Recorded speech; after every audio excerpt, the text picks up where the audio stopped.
that was a damn good group, that DB group. Man, I watched it on Sunday. Yeah, man, they were really talented. They got it all, man. But, look at Sauce, man. He's 6'3", 190, 200 pounds. Man. He ran a 4.40. Dude, that's all you at 6'3", on the other side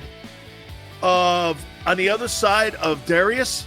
Yes. That's a good-looking group back there when you have that kind of size.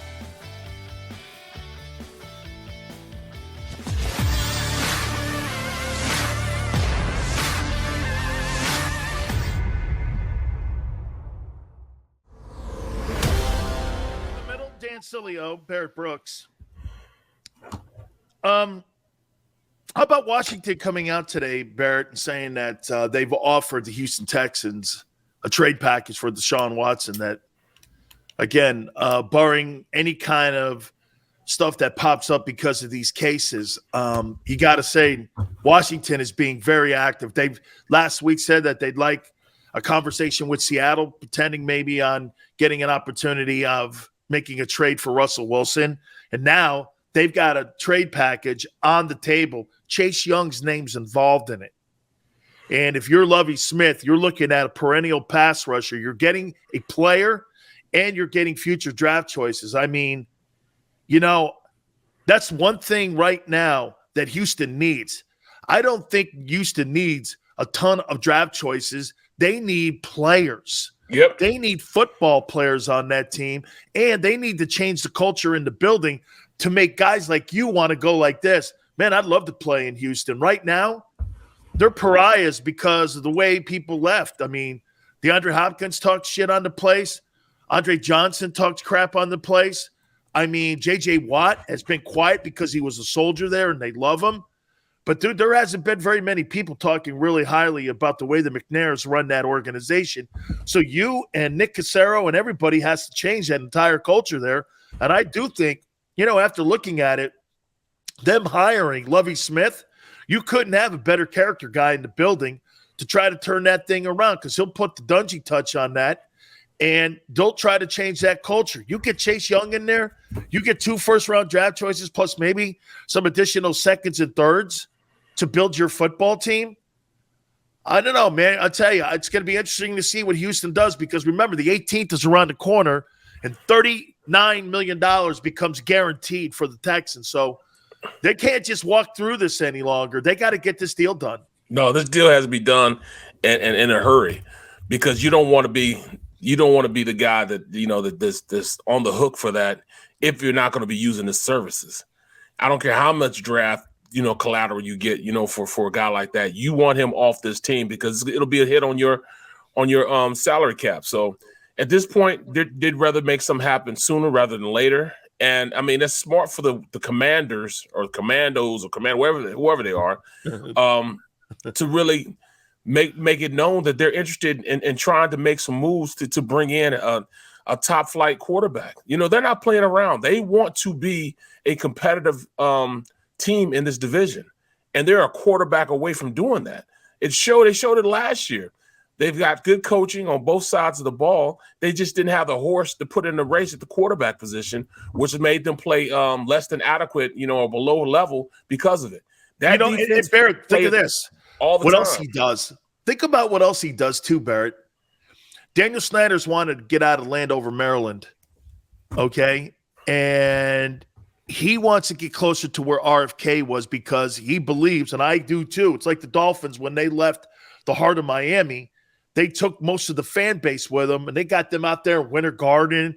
They've never done crap really since they were out there. I mean, I think they've been to one AFC championship game since they have been in that building. I know the Canes have sucked out loud since they've been in that building, and they kind of took a lot of the heart of that thing away. Same thing with the 49ers. They were in over at Candlestick Point, and they're no longer even in San Francisco. They're south of Oakland. Right. I mean, that's really not the 49er fan base. And you get a guy like that in the building who create excitement, electricity, plus winning. Washington will be the number 1 team in the NFC East if you land Deshaun Watson. That's why, like you said, you push your chips in and you get this guy, there's more upside than someone going like this to Daniel Snyder, who's just gone through BS himself. Hey, yeah, but he's winning. Yeah, you're right. Winning, doesn't that clouds everyone's judgment, Barrett, when it comes to other things? It cures all ails, bro. You're just not sick anymore. You get a quarterback like you're no longer sick anymore. Because number one, looking at that offense, the offense becomes totally relevant then. Your defense was already relevant. You've got to game plan those guys on the defensive side of the ball. They were just on the field way too long last year to be competitive. Now you bring a sense that, a guy can come in and keep that offense on the field, get those crucial third downs, has the ability to be a big-time cog in that whole system. It instantly legitimizes your team, and you have to look at that Washington team as now a threat, not just in the division, but in the conference. He is that dynamic of a player. And, if they sign Sims back and all those guys back, they're instantly going to be, credible in the division. Absolutely. Let's take a look at some of these guys that performed at the draft here or at the combines here. I'll tell you something. I watched this kid, Jermaine Johnson, run, and I watched him do his drills. And then I go back and I YouTubed him, and I looked at some of his game tape. Boy, I'll tell you something, man. He's got to be a hot commodity right now as an edge rusher because ran a decent 40, ran a really good 40. I mean, Barrett, what's your take on him? I mean, he did not play on a very good football team at Florida State the last couple of years. Mm-hmm. That might be an issue. And he was in the ACC. What do you make of Jermaine Johnson, edge rusher, Florida State? I love him because, number one, he's a great athlete, but he has the pass rushing prowess that you need. Jermaine Johnson brings a refinement, at the next level. Because now you got, you don't have to teach him every little thing. He has been in systems in which he's had NFL caliber coaching, which will put him up there with the guys he already has there. Plus, with his athletic ability, it really, really, puts him in position. He can come in and get you instant results. He has great body lean, his ankle bend, his way to finish plays. That's where he is. He can take it to that next level just from having the NFL coaching and getting him in a position where he can now use his athleticism better. How about this one? Sauce Gardner, cornerback, Cincinnati. He really helped himself. I mean, if he was a whisper as far as the top tier guys, I think he became one of number 1A or 2A as far as, being one of the best corners in the league. His speed, they doubted it first, but now he's got the speed to play. He's thin, but he's a physical corner. So don't let his frame deceive you. I like his style, I like the way he plays. He would fit in what the Eagles do, but they don't have a snowball's chance of going up and getting him without trading up in the first. They've got to. Yeah, he like you said, I mean, I thought that he absolutely helped himself. When you watch him running in the drills, they said he had a great interview as well. Yes, he did. Yep. The kid really, really, and played on a really good football team that made the semifinals this past season too. He's got the film, he's got the tape. Now he's got the 40 time to back it all up. That was a damn good group, that DB group. Man, I watched it on Sunday. Yeah, they were really talented. They got it all, man. But look at Sauce, man. He's 6'3", 190, 200 pounds. Man, he ran a 4.40. Dude, that's all you at 6'3", on the other side of Darius. Yes, that's a good looking group back there. When you have that kind of size back, most of the guys, like the guy I like, the McDuffie kid from Washington, he really helped himself too out even more so. He's like the 6th rated guy that came out of the combines. Yeah, but he's 5'11". Yep. This kid from Cincinnati, 6'3", and ran a 4.43. That's incredible. I forget, who he reminds me a lot of? I forget the kid. I forget his where'd he play? Name. Snoop. He played for Washington football team. Snoop. What was Snoop's name? What was his? I forget his last name, but he plays corner. He's kind of the same size corner as he is. Physical. Or who he really reminds me of? A guy that I played with, got drafted with. Bobby Taylor. Bobby Taylor. Bobby Taylor is kind of the same guy as him. You know, he has the ability to really, handle those big corners, those big wide receivers. But he's nimble enough, that you're not going to just outrun him. He can stay in phase with you. He understands how to play man to man, but he's really, really good at playing zone because he reads things really well. He takes his chances, and he has recovery speed also. Chris brings up something here about Desmond Ridder, the quarterback from Cincinnati, running a 4.49 at 6'4". Man, Barrett, maybe you disagree with me on this, but I don't care about the quarterback's 40. And for what? I don't care about it. I care he's somewhat athletic, but I care he's accurate. I care he's got an NFL arm. I want my quarterback to look like Matthew Stafford's arm. I don't care that I don't, Barrett, when they told me, like I said this to you last week, when people told me Justin Fields ran a 4.43, I was like, I don't care, man. When does that ever played a factor in winning a Super Bowl or being a competitive team year in and year out? It has no bearing on that position. I don't know if you feel the same way on that. No, sometimes numbers don't mean a lot. Like, if you look at you look at a guy that goes out there and runs a terrible 40. Like, just Tom Brady. He ran like a 5.2, 5.3 40. It was more like a 5.6. Yeah, And look at him. Look 5'6", you should never be invited to the combines. You look at him with his shirts off. He looks like he should be out, dumping trash. School teacher. Yeah, something like that. He's not built the way you would see an NFL player. There's no way he looks like an NFL player. So for all these numbers and I tend to look at these and say, okay, but what have they done on the field? Show me what you did on the field. Like this kid, Kalon Barnes, 4.23, as fast as all outdoors. But does it translate? It doesn't translate at all. It doesn't resonate in this play. You can be as fast as you want, but be as weak as and soft as drugstore cotton. Don't want to put your nose in there. You know what I'm saying? Some guys just don't have that killer instinct. They're not trying to mix it up a little bit. You got to mix it up in the NFL. You got to play, man. You know what I told people about the combines? I was like, now, tell me if you did this. I was told by Chris Spielman, by the way, who's working in the front office for the Lions now, that the majority of the things that you do at the combine, you'll never do in your life ever again when it comes to going to camp or being on an NFL football field. I don't remember running a 40-yard dash. Never. Like when I was like going to camp or any of that. I know we had like conditioning drills to see what kind of shape you were in, but I don't ever remember running 40-yard dashes. I don't ever remember running like hula hoops. I don't ever remember running. We hit the sled. We did bag drills. We did one-on-one pass rush. I mean, we did some tackling. We did some pursuit stuff. Then we went to team. Yep. And most of that's kind of an NFL practice, right? Right, Barrett? It's like, you get on the field, you do your stretching, you go one-on-one, you warm up, you'll go through some drills, and then you'll do one-on-one pass rush with the O-line. You get the bags over here, you stay inside, you'll do a one-on-one pass rush for about 35 minutes. Yep. You'll be in there, then boom, you'll go over. You'll get a break. You'll get up. Then you go over to team, and you'll sit there in team for about an hour, and they'll go ones versus ones, two versus twos.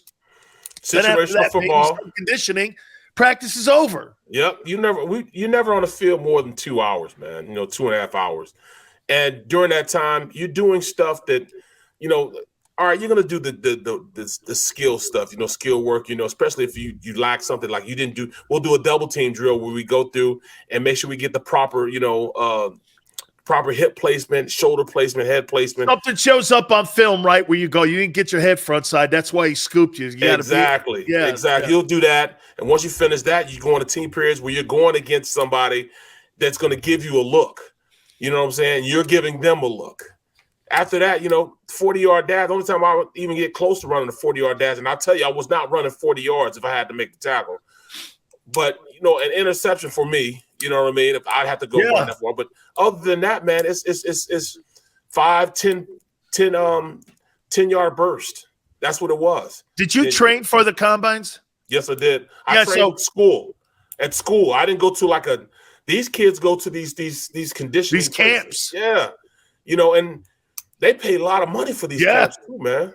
I see high school kids doing it now.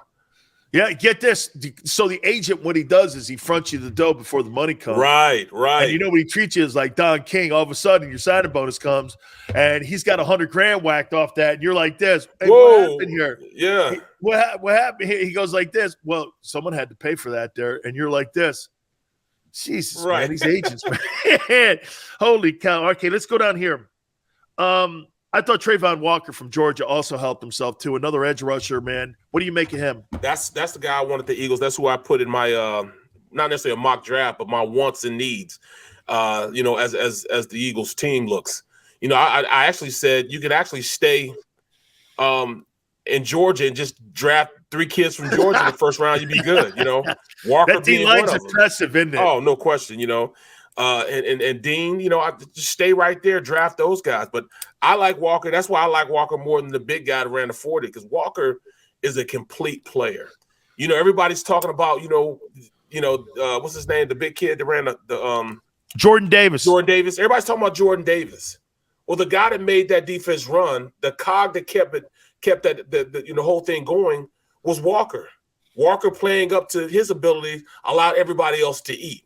His press in the pocket is what gave that defense, the ability to go out there and play such, tight man on the end on the outside or zone, whatever they wanted to do. He would push the pocket and make things happen. You look at, from the outside. Then you look at Wyatt from the inside. I mean, he pressed the pocket on the inside. So they had a complement of guys to do it. That's why you saw a lot of pressures, because they could get there from the outside and the inside with Wyatt. That's why you didn't see a lot of blitzing, because you had guys up front that were being able to pressure the 5. Anytime your 4 can beat your 5, you're going to control the football game. Well, since you said let's stay in Georgia, how about Nakobi Dean? I thought he helped himself even more so. Little bit undersized, but I don't know if that matters nowadays, Barrett. Nope. He's 6 feet. I don't know if that, is going to be a deterrence for a team to look at him because of how people look at how quickness is a factor. Like you said, speed plus production. I mean, I keep always going back to Aaron Donald. Aaron Donald's 6 feet tall, 275, 80 pounds. I mean, size no longer because of the way the NFL is on that side of the ball, right? I mean, Barrett, you had to be a gargantuan dude to play back in our time. Now, because of the way the rules are and teams throw the ball 50 times and you get 50 pass rushing opportunities, you don't really have to be that dominant of a giant-sized guy anymore. So I thought he helped himself, though. He's a good-looking player. What's your take on him? Howie's not taking him in the first round, but he's a first-round talent. He helped himself because, the drills that he ran, I believe in him as a player playing in the inside. Yes, he's a little undersized, but you look at the guys that played the same position on the same side. Derek Brooks was about that size, Yeah, he was. Everybody's thinking, Derek. Let me look and see how Derek big. Derek Brooks was 205. I know what Brooks was at Florida State. I think the guy wore like 19 or something. Right. So small. He's like 6'2", and he was like 205, I think, when he came out of Florida State. Exactly. And he actually ran a 4.67. So he's better. He's faster than Derek Brooks. You look at, but it's not necessarily the things you see. It's actually how he approached the game, and that's where Dean is going to, play good. He approaches the game from an analytical standpoint, reads his keys, plays downhill. He's what you want as far as a guy's going to be in there and be a gym rat, watch all the film you want him to watch, and go out there and make plays because he understands he's undersized.